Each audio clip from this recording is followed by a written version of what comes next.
No fluff, no bullshit. Hey there guys, today we're going to talk about turning an idea into a business.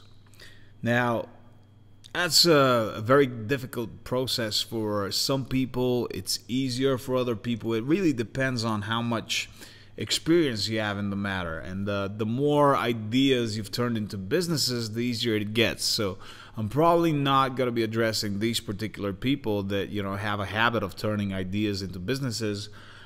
This is going to be probably more for the people that are struggling with turning an idea into a business because they're feeling insecure, they're feeling that they're not ready for this or some sort of shit like that. So I'm gonna try and give you like what my experience has been like and the processes that we've gone through in order to optimize this process and turn it into something that is more focusing on making a data-driven decision rather than an emotional decision.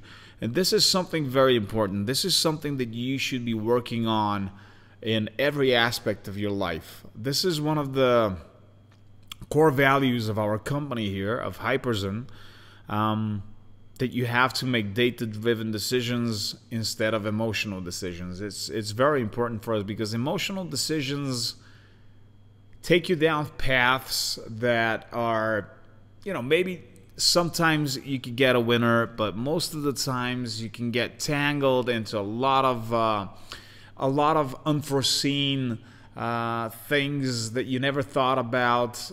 And me as an emotional guy, I've been into plenty of problems like this. So how do you make like a data-driven decision?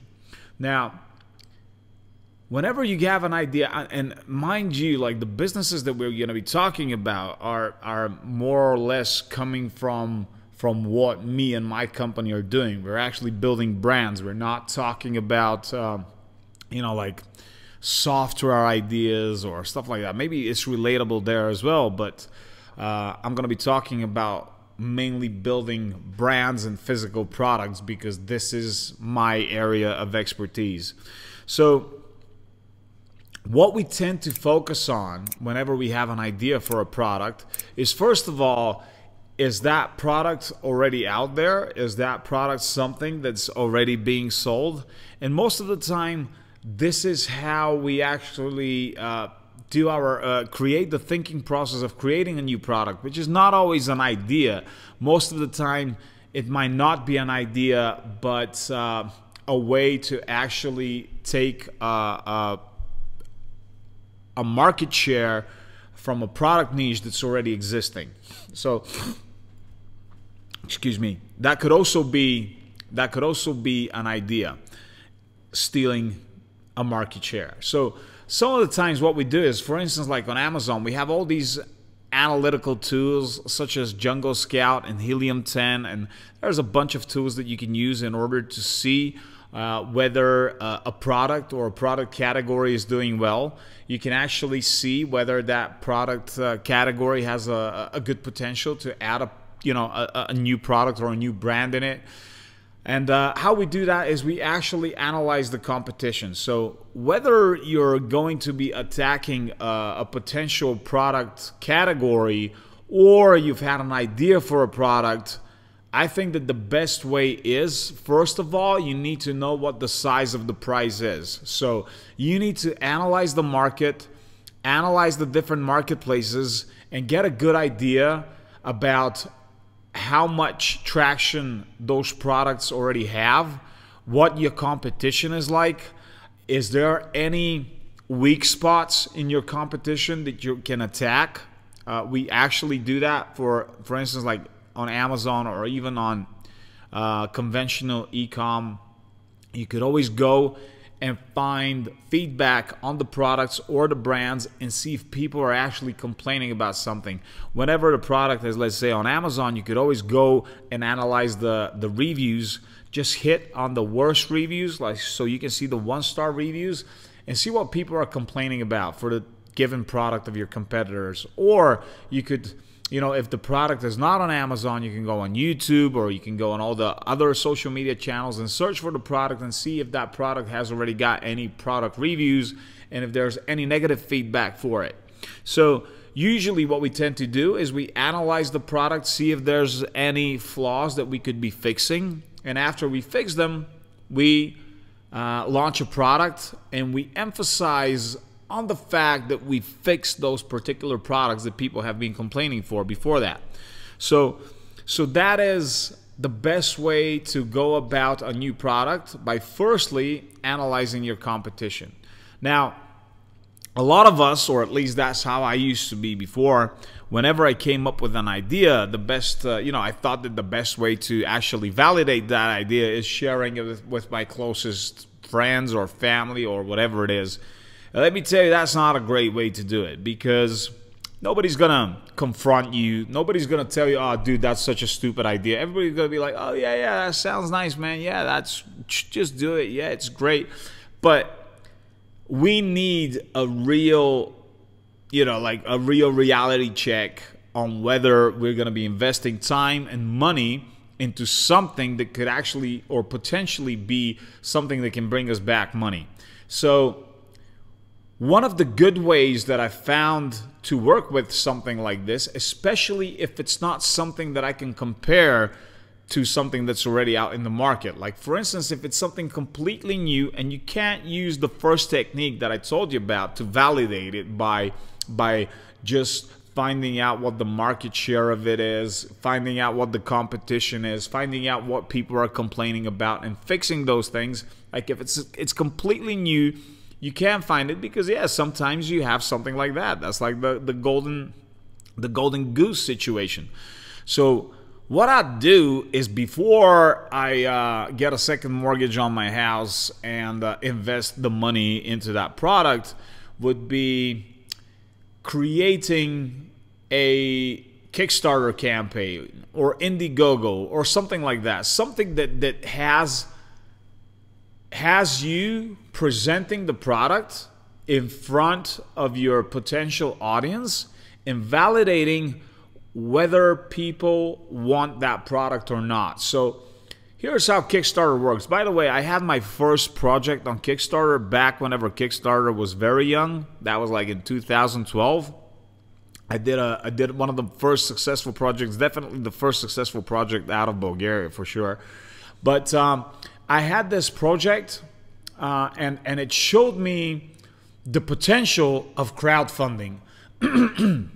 And the real potential of crowdfunding is not that you're going to be able to put together a certain amount of money towards your project, which is also good. I mean, that's what it's all about. But the main benefit from a crowdfunding platform such as Kickstarter is that you're actually getting the validation of whether people are ready for your product and if they're ready to order the product. Because if people are willing to pre-order your product and pay up front, which is potentially what's happening on crowdfunding platforms, that means that your product really has the potential. And if you mass produce it, if it's ready to go, then you have people coming to buy it. So for me, if you haven't got the money, or you don't want to spend the money to just go on your own and produce everything and then validate whether your product is good or not after you produce it, what I'll do is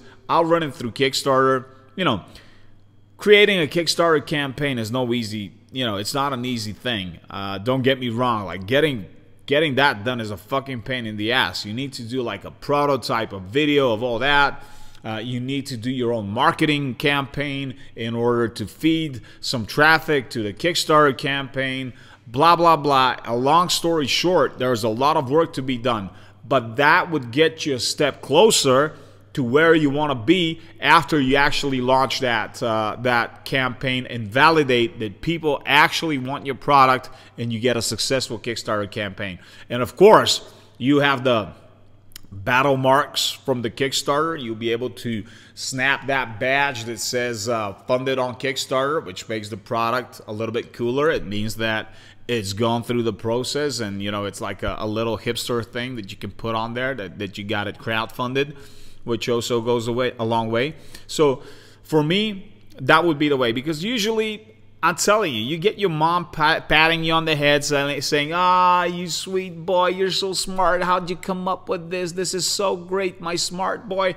And then you put that product out on the market, you invest all the money you got, you borrow some fucking money, and nobody wants to touch that shit with a stick. You don't want to be in that situation. So validate that product first. Remember, data-driven decisions. That would be one of those decisions where people have shown you that they want your product. So it's never really a good time to start, is it? You know, like whenever you have an idea or something like that, because I hear people always talking about how easy it was 2 years ago. And guess what, motherfuckers? It's going to be fucking easier now than it's going to be in 2 years. So whether you're starting now or you're going to start in 2 years, that's going to be, in 2 years, it's going to be way fucking harder than now. So if you have an idea, do it now.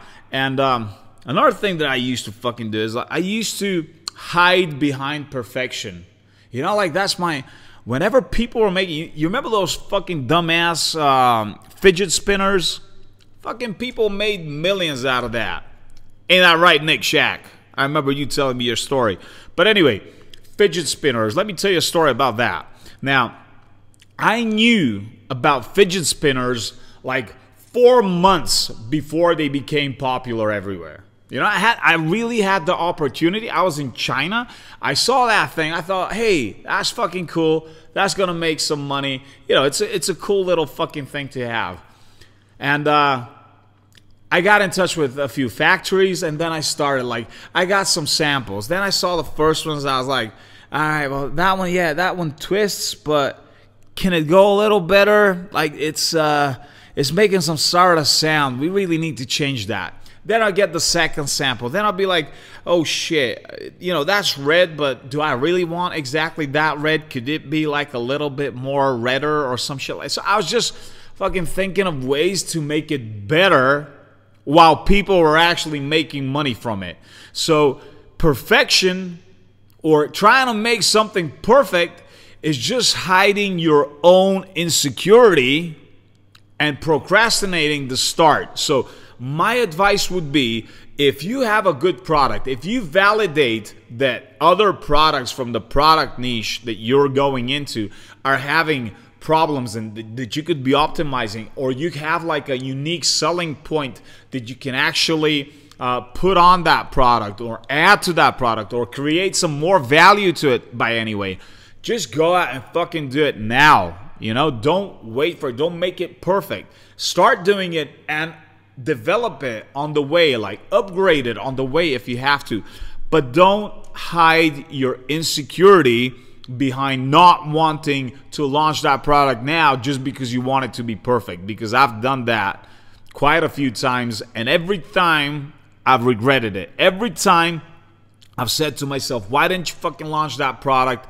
Could have made a lot of money from it by now. And then I launch it whenever the trend is already going down, or whenever there's like too many people already selling it, where I have to go into a super competitive mode, lose money, and invest a ton of money in marketing in order to get it off the ground, while people have already had it easy to start with.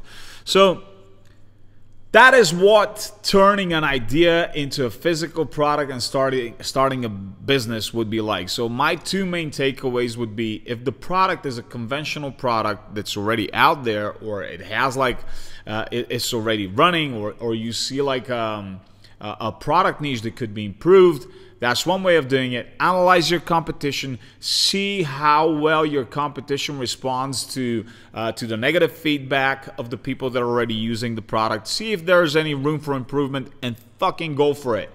Or if it's a new product where you can't compare it to anything existing, or any existing brands or any existing products, my advice would be, run this through a crowdfunding platform. Invest the money, time, and effort to do a really good crowdfunding campaign and validate whether the market wants your product or not.